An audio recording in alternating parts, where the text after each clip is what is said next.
बस बाहर सब्जी खरीदने जाना चाहती थी, लेकिन जैसे ही उसने दरवाजा खोला वह डर के मारे देखती है कि दरवाजे के सामने एक विशाल काली दीवार खड़ी है। पति पत्नी यह देखकर तुरंत हैरान रह गए। उन्हें बिल्कुल भी समझ नहीं आया कि पिछली रात क्या हुआ था। यह काली दीवार कहां से आई। शुरू में दोनों ने सोचा कि यह किसी की शरारत है, लेकिन जब वे खिड़की से बाहर जाने की तैयारी कर रहे थे तो उन्होंने डर के मारे देखा कि सभी निकास रहस्यमय काली दीवार से बंद हो चुके हैं। इतना ही नहीं, यह ईंट की दीवार विशेष सामग्री से बनी है। निक चाहे जितना भी कोशिश करे यह काली दीवार हिलती तक नहीं। यह दृश्य देखकर पत्नी लिसा ने तुरंत पुलिस को बुलाने का सोचा, लेकिन अजीब बात यह थी कि इस समय दोनों के फोन पर कोई सिग्नल नहीं आ रहा था। हेलो।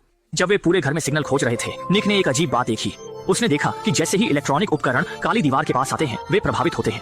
जाहिर है यह काली दीवार ही फोन के सिग्नल खोने का असली कारण है। बाहर जाने की जल्दी में लिसा ने तुरंत दराज से इलेक्ट्रिक ड्रिल निकाली और बिना कुछ कहे काली दीवार में ड्रिल करने लगी।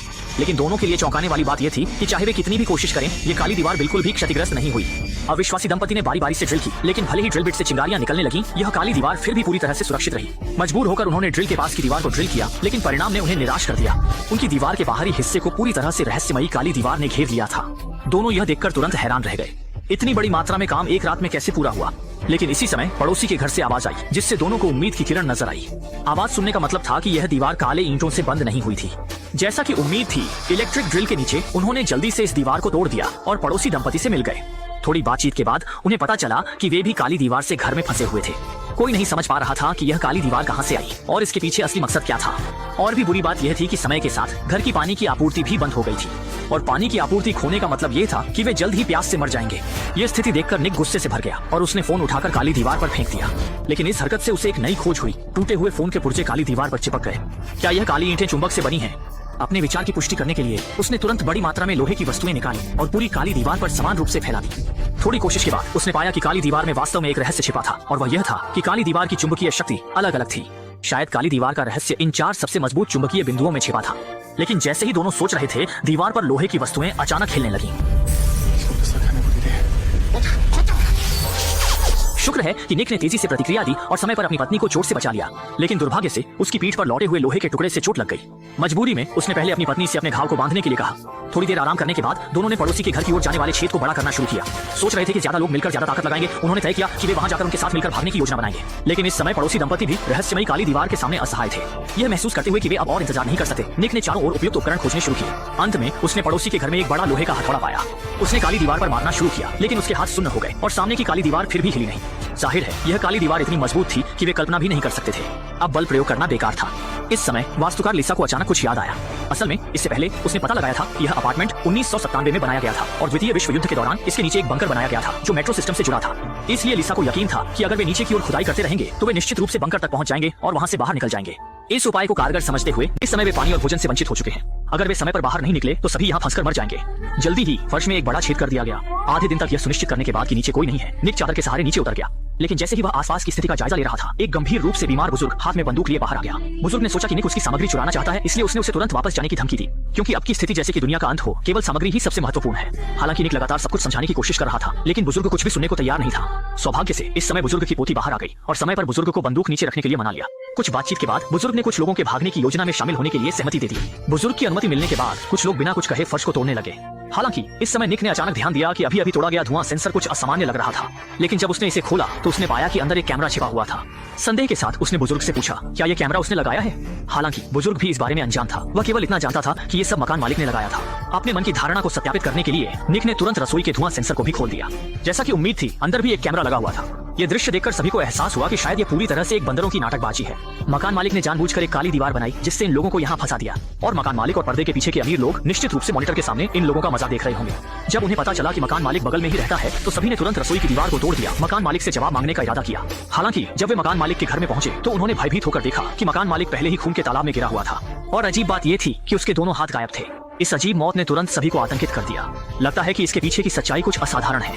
इस विवादास्पद जगह से जल्द भागने के लिए कुछ लोग तेजी से बुजुर्ग के घर के फर्श को तोड़ने लगे, लेकिन पड़ोसी आदमी ने एक बार में बहुत जोर से मारा जिससे पूरी फर्श टूटकर गिर गई और कुछ बदकिस्मत लोग तुरंत नीचे गिर गए। सौभाग्य से मंजिल बहुत ऊंची नहीं थी, कुछ लोगों को केवल मामूली चोटें आईं। जब सभी नीचे उतर गए तो इस समय एक आदमी जिसका नाम एंटोन था बाहर आया। उसने कहा कि वह इस मंजिल के मकान मालिक का दोस्त है। वह कल अपने दोस्त से मिलने आया था, लेकिन अनजाने में यहाँ फंस गया। लेकिन इस समय किसी को भी उसकी बातें सुनने का बिल्कुल मन नहीं था।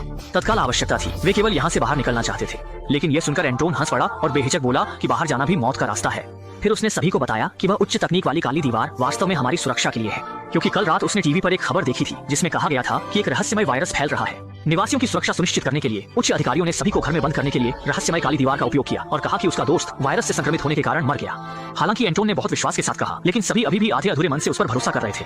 आखिरकार खुद अपनी आंखों से देखकर ही सच और झूठ का फर्क किया जा सकता है। इसके लिए उन्होंने फिर से फर्श को तोड़ दिया और अपनी इच्छा के अनुसार तहखाने में पहुंच गए और सफलतापूर्वक बंकर के स्टील के दरवाजे को ढूंढ लिया। लेकिन जब उन्होंने दरवाजा खोला और देखा, सामने का दृश्य देखकर वे वहीं स्तब्ध रह गए। दरवाजे पर अभी भी मोटी काली दीवार थी, जिसे देखकर सभी लोग तुरंत निराश हो गए। पड़ोसी आदमी ने अपने गुस्से को निकालने के लिए बुजुर्ग की पिस्तौल छीन ली और अजीब काली दीवार पर कई गोलियां चला दी। लेकिन तभी एक अजीब दृश्य सामने आया। गोलियां हवा में रहस्यमय तरीके से तैरने लगी।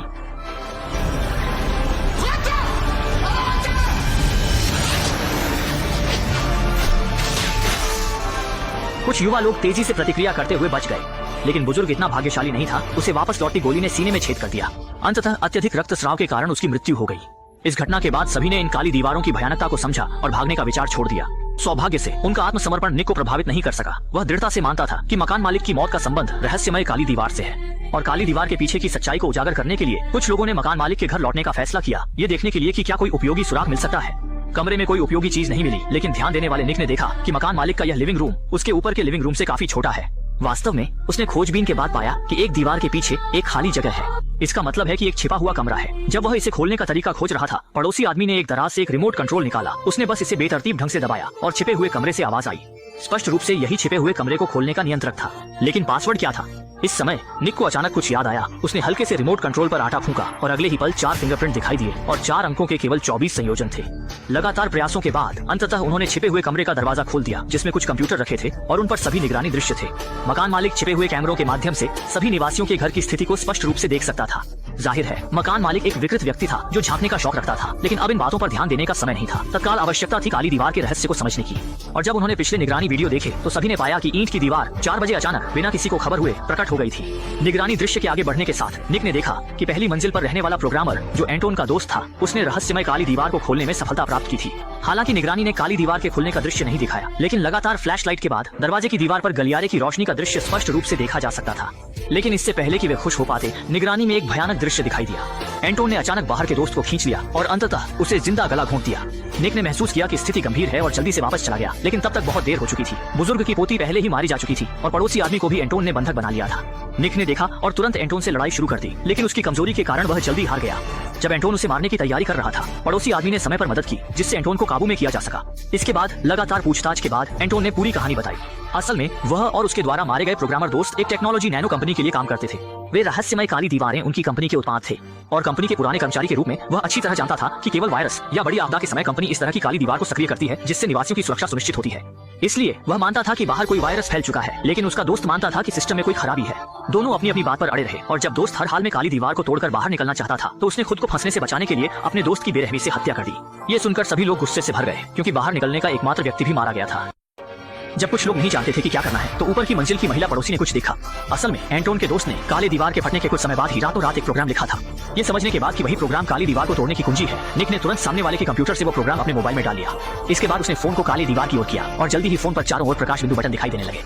लेकिन निक को भी नहीं पता था कि बटन का क्रम क्या है, इसलिए वह केवल एक एक करके क्लिक कर सकता था। उसके अंधाधुंध कोशिशों के साथ काली दीवार तुरंत प्रतिक्रिया देने लगी और ठोस से धीरे धीरे अनगिनत कणों में बदल गई। महिला पड़ोसी ने सोचा कि यह बाहरी दुनिया की ओर जाने वाला रास्ता है और उत्सुकता से अपना हाथ अंदर डाल दिया। कौन जानता था कि अगले ही पल उसका हाथ अंदर बुरी तरह फंस गया और काली दीवार उसे जोर जोर से अंदर खींचने लगी। जल्दी ही उसका आधा शरीर अंदर धंस गया। इसी समय काली दीवार फिर से ठोस हो गई।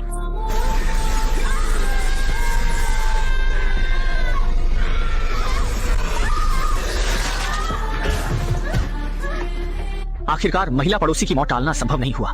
यह दृश्य देखकर एंटोन ने ताना मारते हुए हंसी उड़ाई, जबकि महिला पड़ोसी का पति दुखी होकर लगातार गोली मारकर एंटोन को मार दिया। घटना के बाद वह अपनी पत्नी की जुदाई सहन नहीं कर सका और आखिरकार गोली मारकर आत्महत्या कर ली। इस सारी उथल पुथल के बाद अब केवल निक और लीसा ही बचे हैं और महिला पड़ोसी की मौत ने उन्हें यह एहसास दिलाया कि फोन पर दिखने वाले प्रकाश बिंदु इतने सरल नहीं है। यह निश्चित रूप से फोन के पासवर्ड की तरह है। सही क्रम में डालने पर ही काले दीवार को अनलॉक किया जा सकता है और आगे के 2 लोग केवल बहुत सावधानी बरत सकते हैं। जब निक ने प्रकाश बिंदु को दबाने की कोशिश की तो फोन पर दिखाई देने वाली फ्लैशलाइट ने लीसा को कुछ याद दिलाया, क्योंकि चारों बटन एक निश्चित संख्या में फ्लैश को ट्रिगर करते हैं। इसका मतलब है कि वे फ्लैश की संख्या के माध्यम से 4 बटन के क्रम को निर्धारित कर सकते हैं और एंटोन के दोस्त द्वारा काली दीवार को खोलते समय की फ्लैश स्क्रीन को संयोग से कैमरे ने रिकॉर्ड कर लिया था। इसके बाद दोनों ने फ्लैश की संख्या के माध्यम से पासवर्ड को सफलतापूर्वक जान लिया। सौभाग्य से मेहनत का फल मीठा होता है। इस बार दोनों ने आखिरकार रास्ता खोल दिया। उन्होंने बहुत मेहनत की और अंततः अपनी सपनों की बाहरी दुनिया में पहुंच गए, लेकिन सामने का दृश्य उन्हें स्तब्ध कर देने वाला था। उन्होंने देखा कि सभी इमारतें रहस्यमय ईंटों से पूरी तरह से ढकी हुई थीं। भ्रमित दोनों पहले कार में बैठ गए, लेकिन तभी कार का रेडियो अचानक चालू हो गया, जिसमें कहा गया कि इस बार की काली दीवार संकट एंटोन की नैनो टेक्नोलॉजी कंपनी में लगी बड़ी आग के कारण हुई थी। सिस्टम के क्षतिग्रस्त होने के कारण काली दीवार तंत्र स्वतः सक्रिय हो गया, जिससे यह त्रासदी हुई और बाहर घूम रहे अन्य लोग सुरक्षित स्थान पर इकट्ठा हो गए हैं। ये सुनकर निक और लीसा भी धीरे धीरे कार चलाकर सुरक्षित स्थान की ओर बढ़ने लगे।